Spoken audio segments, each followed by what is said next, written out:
Hey, have you been out there looking at new houses, trying to figure out how you're going to get that down payment together, make it work? Are you selling a house where you know you're going to have more than 20% down to put on that next purchase? Well, hey, I ran some numbers to kind of talk about a different strategy than most. So hopefully this is a little eye-opening, gives us some time to talk about some different options that you may not have explored at this point. Here's what I did.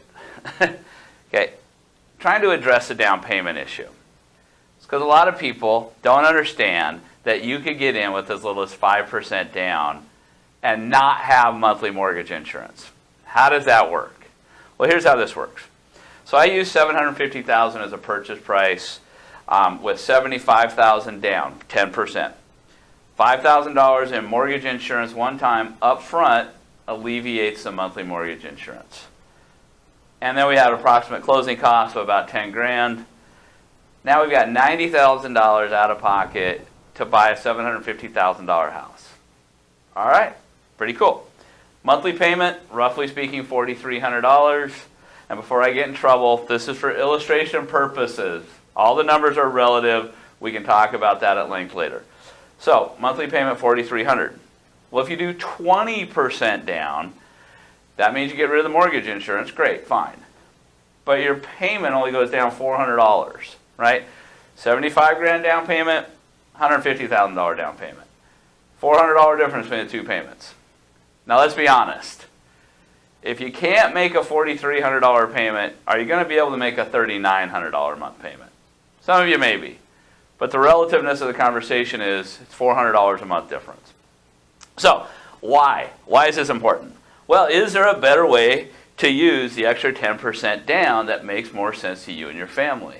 Now, here's some options that I laid out. Right? First and foremost, maybe you've already got this money working in an investment account, giving you a higher return than what you're going to pay for the mortgage, and you're thinking about having to pull those dollars out to make this down payment happen. Decision point, right? If your money's working for you, leave it working, right? Another, college fund.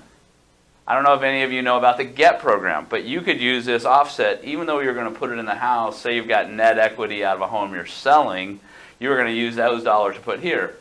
But you got kids at home and you're thinking about the college fund. Well, why not go to the GET program state offers and make those credits happen now? Make those purchases of those credits happen with these dollars. Now you're banking those into the future. Not a bad idea.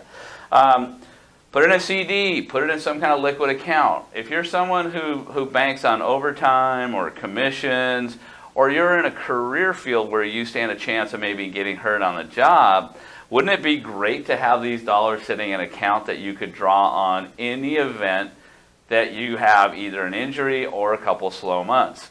Again, back to making these payments, right? $400 difference. If you can't make $4,300, are you going to make the $3,900? All right. Vacation home, the next purchase, having those dollars in the bank give you some options to think about. Maybe we should be looking at another a vacation home or maybe a rental or something. And then, we start talking about debt reduction. So when we start looking at an overall strategy, let's say you are one of those people that's taking funds from the sale of your current home to make this purchase happen.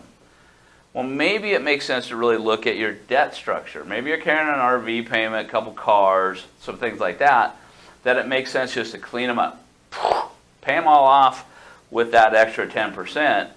And now you roll in, your monthly payments are way down because you paid off the cars, you paid off the Sea-Doos, you paid off the RV, and this is all you're focused on is your mortgage payment. Or my last one here, go to Vegas, maybe double your money.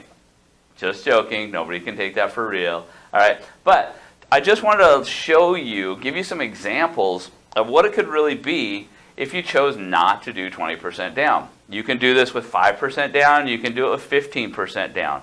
Everybody's got their own strategy. I just want to be the guy you call when you want to talk about how to make it work. Let's think outside the box and let's see what works for you. So, hope you enjoyed this episode of Monopoly in Real Life. See you at the next one.